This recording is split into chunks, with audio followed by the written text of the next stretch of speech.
আসসালামু আলাইকুম ভিউয়ার্স।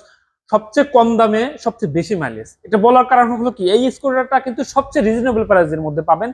তেলের স্কুটারের মধ্যে এই স্কুটারটা মাত্র 1,20,000 টাকায় পারচেস করতে পারবেন। আর এই স্কুটারটা 1 লিটার তেলে মাইলেজ পাবেন 55 থেকে 60 কিলোমিটার। এছাড়াও এই স্কুটারটাতে পাচ্ছেন সামনে হাইড্রোলিক ব্রেক, পিছনে ড্রাম ব্রেক, আর এটার ফুল এলইডি লাইট সেট আপ। ফুল এলইডি লাইট সেট আপের পাশাপাশি এখানে ফুল ডিজিটাল মিটার তো পাচ্ছেনই। এখানে আপনার এই স্কুটারটার মাল্টিপল ক্লাসের মাধ্যমে আপনারা গিয়ার শিফট করতে পারবেন। এই স্কুটারটার 1 লিটার তেলে কিন্তু ভাইজান মাইলেজ পাবেন 55 থেকে 60 কিলোমিটার। সো এই স্কুটারটার ইঞ্জিন ওয়ারেন্টি পাচ্ছেন 6 বছরের, এবং সার্ভিসটা পাচ্ছেন 9টা ফ্রি সার্ভিস এবং 4টা পেইড সার্ভিস। সো রানার কাইট প্লাস 110 সিসির এই স্কুটিটা দুটা কালারে পেয়ে যাচ্ছেন আপনারা, ব্লু কালার এবং রেড কালার। তো রেড কালারটা আমার কাছে এই মুহূর্তে নেই, কেউ যদি নিতে চান সেক্ষেত্রে আমাদের জানাবেন। এই স্কুটারটা পারচেস করতে আজই চলে আসুন আমার রানা গাজীপুর শোরুমে, অথবা স্ক্রিনে দেওয়া নাম্বার যোগাযোগ করুন।